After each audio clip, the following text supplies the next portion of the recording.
A video dropped today that literally exposed everything that you thought that you have been living through in hip hop the last year and a half has all been manufactured and it's all been a lie and it's all been orchestrated at the hand of one entity, Roc Nation.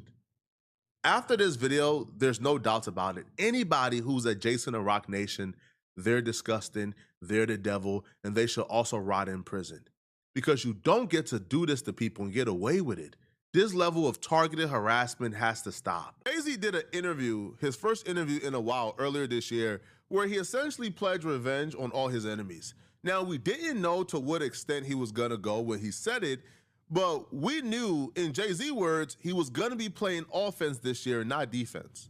Things I took, because we lived and died by that. So it's strict for me, like it meant a lot to me. I took that really hard. And I knew that we was gonna walk through that. We was gonna walk through that. Because, first of all, it's not true. And the truth is, at the end of the day, it still reigns supreme.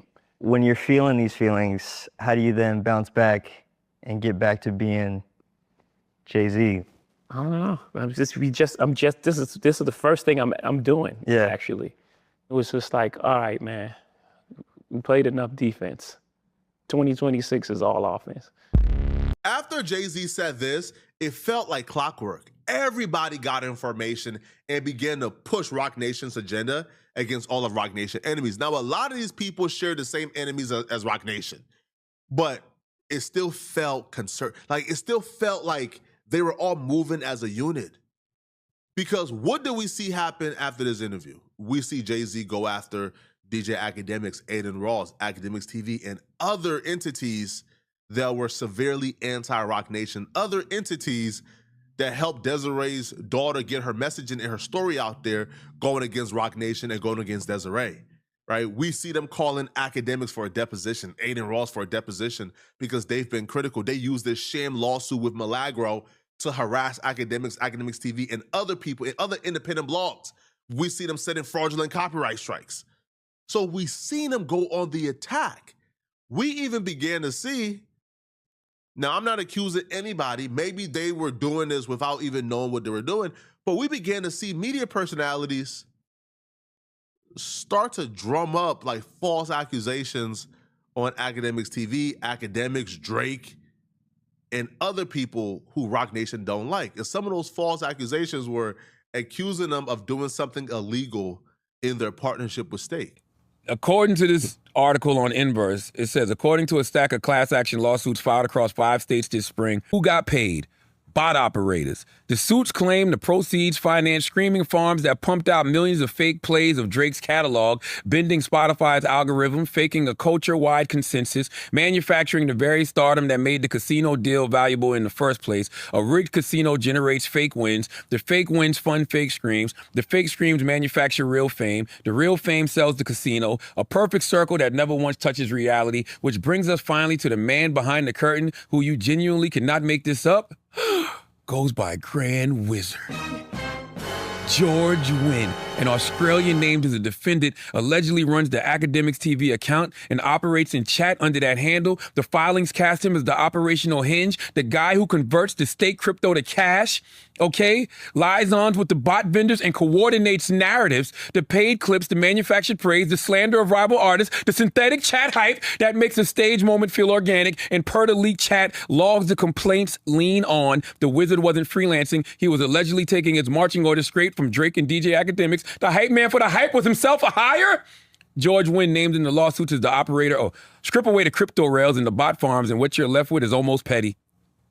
2 grown famous men allegedly running a burner, offense to the Academics TV account, and the Grand Wizard handle function per the filing and the leaked logs as a deniable sock puppet, a back room where the biggest artists alive and one of rap media's loudest voices could manufacture their own applause, seed their own talking points, and quietly knife rival artists without ever putting their names on the knife. Sit with that image for a second. That Inverse website was actually a fake AI website that auto-generated negative stories about Drake and solely Drake. It was like Drake, Academics, and Grand Wizard. Like 99.9% of the AI-generated articles was about Drake. And it was about the same subjects. It was about, like these lawsuits, and it was about like, oh my God, Drake and Stake. is doing something illegal. They're about to go to jail. This is, this is wrong. This is illegal. This is money laundering. They were creating AI-generated articles accusing Drake of doing something illegal that could result in jail time. And it was all surrounding Drake's business dealings with Stake. So these folks created a fake website, seeded defamation via articles about Drake, and then they covered their own defamation articles as if it was legitimate. Again, let me slow it down for you, okay? They created a fake website, generated articles slandering Drake and other people surrounding Drake via their own website, and then they covered their own website as if this was something they just discovered and read the articles as if they were legitimate. Stake was getting sued all through 2025 by multiple states through multiple lawsuits, and Drake's name never came up once. And then something changed, and just watch the timeline. On October 9th, 2025, Drake's lawsuit against UMG got thrown out. 18 days later, he's suddenly named in a Stake lawsuit in Missouri. 2 days after that, New Mexico. A few weeks later, Virginia, then New Jersey. It was like a whole year of Stake lawsuits with not a single mention of Drake, but then all of a sudden, something happens where he ends up in lawsuit after lawsuit. However, the most important cases to focus on are the Virginia and New Jersey cases, and they were both filed by the exact same law firm. These two cases go beyond gambling entirely. They claim Drake used a hidden tipping feature on Stake to secretly send crypto to pay for bot farms, fake accounts, or machines used to stream his music and fake his popularity. Nobody who read this lawsuit thought it was legitimate. The only people who gave it some credibility were the people who were trying to weaponize it against Drake. Like, these people were suing Drake or suing Stake, right? Because they're claiming Stake owe them money, but yet they spend 99.9% of the lawsuit talking about Drake's record sales and how Drake is attacking, these moguls and these OGs in hip hop, quote unquote Jay-Z, but they didn't want to say Jay-Z's name, right? So nobody thought this was actually legit, like, at all. Like this was just absolutely absurd. And that's just a fact. Well, a gambling lawsuit would start with someone who lost money, and in Virginia, that's two women, allegedly Stake users, who found a lawyer. They go in, they say, I lost money on an illegal platform, and I want my money back. It's a very simple case. Like, I lost money, that casino is illegal, I want it back. That's it. So how did two random women who lost money on a casino app walk into a law office with detailed theories about Drake's crypto tipping with streaming farms and bot vendors, and then there's this guy named George moving money in the background? How did those women even get that information? How did they get that? Like, it just doesn't add up. And where it gets stranger is that these lawsuits also accuse Drake, Academics, and George of using Stake to go after music competitors and executives. Yeah, you heard it right. It is a gambling lawsuit that is worried about music executives and music competitors getting their feelings hurt, being talked about negatively. That's what you have here. So just think about it. Who in the music industry could this possibly be about? Well, the lawsuit doesn't name any executives, so just fill in the blanks. When you take a deep dive or a deep look into this lawsuit, you quickly realize the women who sued Drake and Stake, right? The ex-cons, well, they are linked to a law firm that's linked to Roc Nation, that's linked to the fake AI website, that's linked to having issues with Drake. Yo, this is all full circle, and you're about to hear it shortly, okay? It all starts at the Academics deposition that Roc Nation did for the Megan Thee Stallion lawsuit. Who have Academics and his team actually been critical of over the last couple years? Only two camps come up. TDE, the Kendrick side, Punch, Dave Free, Doechii, and Roc Nation, Jay-Z, and Desiree Perez. Those are the only two. The only two. Now, Academics ended up subpoenaed as a witness in the Milagro case, he sat down with Megan's lawyers and he recorded it. But there was something very, very strange about this deposition. Ack was there as a witness about Megan, Milagro, and Tori, but for some reason, Drake, who has nothing to do with that case, kept coming up. And you said that you weren't so happy about not being paid to promote Drake, and you said it was probably due to your blind loyalty. Are you blindly loyal to Drake? Did you ever leak exclusive information from someone on Drake's camp? What type of information have you leaked that you received from Drake's camp? They asked about Drake repeatedly, but guess what else they asked about? What is stake? Do you have any joint accounts with anybody through which you receive any kind of compensation for your work? How did you get connected with the individuals at stake to be in a sponsor relationship? Conversations with Drake about, has he ever sent you any sort of cryptocurrency or digital assets for any reason? And they also asked about George, aka Grand Wizard. Of the individual who runs the Grand Wizard chat account? The problem is the legal team accidentally shared their own screen and their own internal chat, and sitting right there for everyone to see was one name, Dez. Desiree Perez is the CEO of Roc Nation. And this is where I realized we got you. Y'all are liars. Tell Dez. So just think about it. Roc Nation's legal team deposed academics for a defamation case about a blogger and spent hours asking them about Stake, Drake, and George, the exact three names that would soon sit at the dead center of two gambling lawsuits that hadn't even been filed yet. They were even trying to link Drake to George in this deposition and asking questions about it. The person who runs the Grand Wizard account has ever been associated with an account called OVO Grand $? Because OVO is Drake's record label, right? Did he give you any indication whether or not there was truth to him communicating with the individual who runs the Grand Wizard chat account? If this video stopped here, that would be enough. Like that right there would be enough to tell you they were already up to no good. But here's the thing, and we watched it with the academics and Charlamagne the God interview. People who want to root for Roc Nation or want to root for Jay-Z or want to root for Desiree Perez and all the evil things they do, they will play oblivious. They will play dumb, right? They will play as if they don't know how to connect the dots. We watched it in real time with the Charlamagne the God and academics interview, right? Charlamagne, huh? Really? Nah, what? Nah, man, bro, how you know? Nah, man, he did what? Nah, man, see, I'm not even on it. And so you got to really break it down to where there is no leeway. There is no escape. And once you figure out the names and the law firm of who exactly is behind all these fictitious, frivolous lawsuits against Drake and Stake and academics and Grand Wizard, and who was the first one to put those three names in the same lawsuit and did it over and over and over again, you get your answer. You get essentially a criminal indictment that's like, that even the greatest Jay-Z defender can't talk themselves out of. Even the greatest Roc Nation supporters can't really what-if their way out of this one.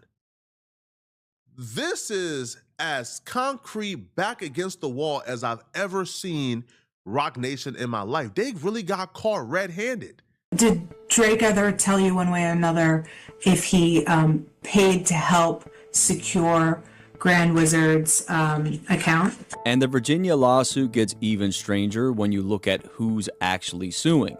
At first, it was just two women, Tiffany Hines and Lashana Ridley, and because their names are now public in a very public case against a very public figure, I pulled their backgrounds. This is not their first time inside a courtroom. Lashana Ridley was convicted in 2015 on a cocaine felony, and like a lot of people who get caught in the system, it didn't end there. It turned into years stuck in the probation trap. Violation after violation, always at the mercy of the court. That cycle finally ended for her in 2021 when she got an early release. And you will see in a minute why all this matters. The other plaintiff, Tiffany Hines, had the exact same charge, a 2018 cocaine felony that sent her down the same probation rabbit hole, multiple violations, constantly back and forth with a judge. For this one, I couldn't confirm whether her probation had ever been fully lifted. But now it gets really interesting, because eventually 6 more people were added to this lawsuit, and most of them are directly connected to those first 2 women. First up, we have 63-year-old Regina Ridley. This is Lashana Ridley's blood relative. They shared the same address for years. This I've confirmed. But that's not even all, because another person directly tied to Lashana got added. A man named Freddie Ray with multiple felonies between 2007 and 2016, and records showed he lived at the exact same address as Lashana, and as of 2026, it looks like they still live together. I believe this is her partner, and now he's also added to the lawsuit. And Freddie got an early release from probation back in 2021 too, within 2 days of Lashana. But let's keep going through the other plaintiffs. Tiffany Hines, not to be outdone, brought in a blood relative of her own, 55-year-old Stephanie Hines, and as you could see, these two are clearly related. Then they added Takia Adams, same pattern of run-ins with the law, with a more recent identity theft conviction in 2024. As far as I could tell, she's still on probation. Then there was Ricola Lachey, again through the court system multiple times, 2 drug felony convictions, a probation history just like the others, with a violation in 2024. If you haven't figured this out by now, you sleep, man. Jay-Z is an evil man, okay? Jay-Z has been out here screaming probation reform, justice reform. He's been out here making that his life's work and his life mission. What we're about to see, he utilized that noble cause for a whole lot of evil. You guys think a bunch of ex-cons, a bunch of people on probation, a bunch of ex-felons, you think they so savvy with the phone they were able to figure out, oh man, you think a bunch of ex-con felons fresh out of jail, you think they gambling on stake? You think they savvy enough to put together an entire class action lawsuit against Drake, Stake, and Academics and Grand Wizard? Huh? You think a bunch of ex-con and ex-felons were so savvy enough they were able to retain the powerhouse attorneys? Clearly and obviously not. Clearly, these were ex-cons and ex-felons who worked their way into the grip of some predators, and those predators utilized them as pawns to go at Stake, to go at Drake, to go at Academics, and to do their mission for them. And you'll find out shortly who those predators are. Keep in mind, these people are like extremely concerned over Drake's streaming numbers, right? It's imperative that they get to the bottom of this. They're losing sleep over it. And they don't want the executives being talked about negatively. So let's look at this for what it is. We've got 2 plaintiffs that share the last name Ridley. 2 more share the last name Hines. In an 8-person class, half the names are pairing off.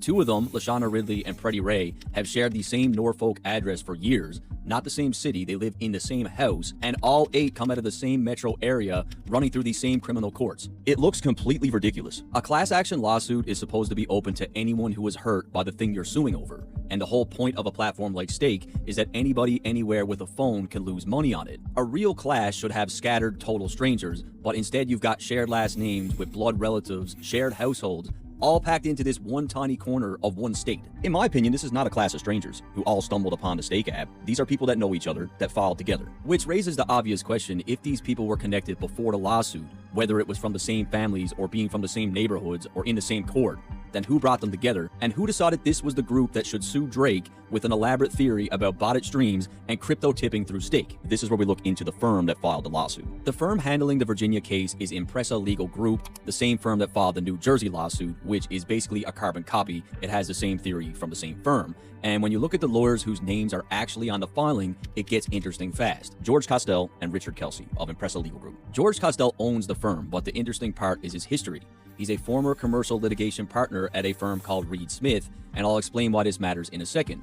The other owner of the firm, Jason Matchek, was also a partner at Reed Smith, and Richard Kelsey, the other attorney on the case, worked at Reed Smith too. In fact, it's right here on his own Facebook. It's even on Impressa's own website under the About Us page. It proudly lists Reed Smith as one of the firms that their attorneys come from. And if Reed Smith were just any firm, but Reed Smith isn't just any firm, it has a very specific, very documented relationship with Roc Nation and the woman who runs it. Her name is Desiree Perez. She is the CEO of Roc Nation, one of the most powerful people in the entire music industry, and Reed Smith is her personal law firm. Right now, in 2026, Reed Smith lawyers are representing her personally in an active lawsuit. This is all confirmed in court records. But to understand why Desiree matters here, you need to look at who she actually is, because Desiree Perez has a documented history as Jay-Z's fixer, or the person who handles the problem. I can already hear the Jay-Z and Roc Nation defenders, but Flacco, so what? Powerful attorneys represent a lot of people. So what? So what? If I have the same attorney as the people who suing Drake, that means that I did it too. You already know the excuses is coming, right? The excuses are probably getting louder as we edge closer and closer, right? As we edge closer and closer, it's getting louder. But here's the thing, okay? Reed Smith and Desiree Perez isn't just attorney and client. No, they have worked hand in hand to take down other people, according to this video. One of those people is pretty well known. The part that's even more compelling, because in 2023, ESPN conducted an investigation into how NFL coach John Gurdon's private emails got leaked, which was a leak that ended his career and helped bring down an NFL owner. According to that reporting, the operation was run through Reed Smith with the help from Desiree Perez, using leaked private communications to take down a target. Basically, in a nutshell, this wasn't just an attorney dealing with her client. It sounds like Desiree Perez and Reed Smith were working together as conspirators to destroy someone's reputation. This is not a rumor. This was documented by ESPN. So just think about the playbook. Perez and Reed Smith have already been described in national reporting as a unit that used leaked private messages to destroy someone. And the same firm that is filing this lawsuit against Drake and Stake is in the bloodline of Reed Smith. Now look back at these lawsuits against Drake, because they say the exact same thing. It's about leaked DMs, leaked chat logs. Do you know that his DMs were leaked? That what was leaked appeared to be DMs between the person who runs that account and Drake? And it even goes deeper. Reed Smith doesn't just represent Desiree personally, it represents Roc Nation, the company. Remember in 2024 when Megan Thee Stallion was sued by a former cameraman named Emilio Garcia? In that case, Roc Nation's lawyers were Reed Smith, and Megan's lawyers were Quinn Emanuel, the same Quinn Emanuel you saw in the Academics deposition. Basically, the lawyers who were questioning Academics worked with Reed Smith in the past, which is Desiree's firm. So let's just line up what we have. The two lawyers who filed the Drake lawsuit came out of Reed Smith. Reed Smith is tied to Desiree Perez and Roc Nation. Reed Smith works alongside the same firm that deposed Academics. We even mentioned earlier in this video that Reed Smith was the firm who was filing these false copyright claims on behalf of Roc Nation. To be from the law firm called Reed Smith, issued a copyright takedown request on the video. Now let's seal this up tight. So Reed Smith, obviously, right, is in bed with Desiree Perez. They're in bed with Roc Nation. They have done work for Roc Nation. They're still doing work for Roc Nation. They have allegedly done some dirty work with Desiree Perez against other people. They've helped take down people on behalf of Desiree Perez, allegedly. But let's seal this up tight. So we know the law firm that's involved in this Drake lawsuit, right? They are clearly and obviously, in my opinion, allegedly, right? They are suing Drake. They're orchestrating this takedown on behalf of Roc Nation. So all those people who was making videos saying, "Hey, listen, man, I heard Academics and Drake about to be arrested. I can't say too much." Y'all remember that era about a month or two ago when all those dudes were making videos about how they had access to top secret information, but they couldn't tell Academics who gave them that information? And I'm not just talking about Charlamagne the God. Like Jeremy had information that he couldn't really say who gave it to him. They somehow had access to Academics' Rumble payments. So these people have been plotting and planning this for a while now, and they're running the same play on Academics, Drake, and others that they ran on John Gruden, from what it appears, right? And they went ahead and gave out this information. They gave out these lawsuits. They gave out their quote-unquote finance to content creators, and those content creators weaponize it and use it against Academics, Drake, and others on behalf of Roc Nation. I'm side-eyeing all you content creators, bruh, who claim y'all was sent information that y'all can't really disclose, but you guys have proof that Academics about to go to jail. I'm looking at all you guys sideways, bruh. So Roc Nation and Desiree was feeding y'all information to disseminate it on behalf of them. That's some nasty stuff right there, bruh. But let's seal this up tight, man. So where do these people come from? How do they factor in?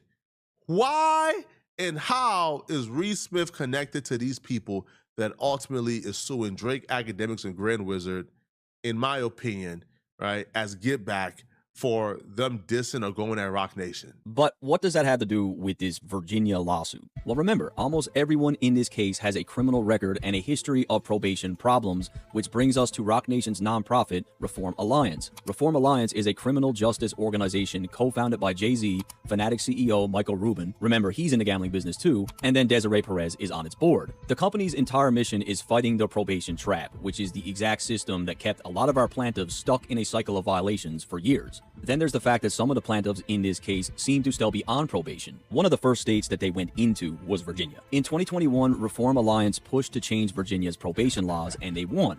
They got a law passed that allowed early release for people stuck on probation, and it took effect July 1st, 2021.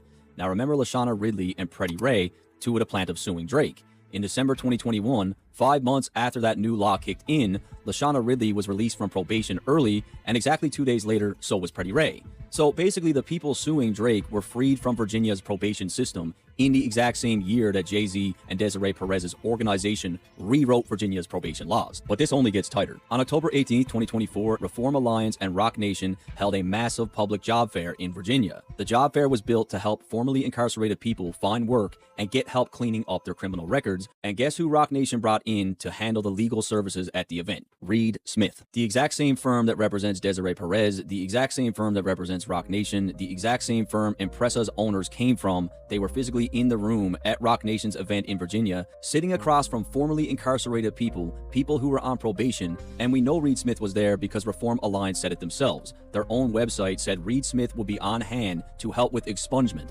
Expungement is when they erase the records from your criminal history, wipe them entirely. And do you guys remember PR Newswire, the paid wire service website that Impressa used to blast out the Drake lawsuit right in the middle of his rollout? I looked into their full history on it. Out of every case Impressa Legal Group has ever handled, do you know how many times they've used that website for a press release? Twice. Only twice, and both times it was to announce a lawsuit against Drake. One for Virginia, one for New Jersey. Now guess who uses PR Newswire all the time? Guess who has a whole account for announcing their biggest initiatives? Roc Nation and Reform Alliance. Roc Nation pays PR Newswire constantly. Pretty much everything Jay-Z does gets pushed through it, including that exact Virginia job fair in October 2024. So basically, a tiny firm that had never touched PR Newswire suddenly used the exact same paid platform Roc Nation lives on to run a national smear on Drake, using lawyers who came out of the exact same law firm that Roc Nation uses, representing plaintiffs who benefited from Roc Nation's probation laws, many of them blood relatives, in a gambling lawsuit that's somehow really about the authenticity of Drake's streams and music executives getting talked about. Again, I'll leave this information with you. This is like paying the local junkie on the block $20 to go knock out somebody that you don't like. This is what this is, bruh. Jay-Z is a block hugger. So this is, this is like going to the hood and paying a local junkie $20 to go over and knock out somebody who was bullying you. This is what this is. They had a job fair, a bunch of ex-felons who benefited from their early release program that they helped push, gave them their information for quote-unquote jobs. So they had a long list of ex-felons who was willing and ready to sue whatever. Listen, man, they willing and ready to sign up with their name on a dotted line, and you can use their name for anything you want to use it for, as long as they getting paid. Now, this is all a theory, people. This is all a theory. But shout out to What's the Dirt, because he connected the dots, man. And with this lawsuit, not lawsuit, but this video, what this video really made me realize, man, is everything we've been witnessing is all fake. And we should pay very close attention to all the people who spent the last year trying to legitimize these lawsuits, trying to legitimize these websites, trying to legitimize these articles. We should pay very close attention to those people, man. Like the folks who spent the last year or so trying to convince us that Drake could possibly be going down for crypto and gambling and money laundering. Now, the worst part about this too is it feels like these people brought this lawsuit because they were trying to spark an investigation. They were trying to spark an actual investigation, much like the Diddy thing, right? Where Cassie filed that lawsuit and then the feds picked it up. Just how they were repeating and reiterating and regurgitating money laundering, crypto gambling illegal, crypto gambling illegal, money laundering, crypto gambling illegal, money laundering, crypto gambling. Every one of them who talked about this had the same talking points. Crypto gambling illegal, crypto gambling illegal. It felt like they were trying to repeat it enough, make it loud enough to where the feds picked it up. These folks was trying to put federal indictments on somebody. Orchestrated, get it from out of thin air. These people are the devil. And anybody who thinks different, I'm questioning you, bruh. This is just disgusting. Man, y'all let me know in the comment section, what do you guys think about this, bruh? All right, what do y'all think, okay? If you're still watching this video and you want to watch another good video, click on this video right here somewhere on my screen, somewhere here, or here, or here, or here, somewhere on my screen to find out why Whack 100 went off after being confronted mid-interview. I'm going to see you guys in this Whack 100 video. I'm out of here, folks. Peace.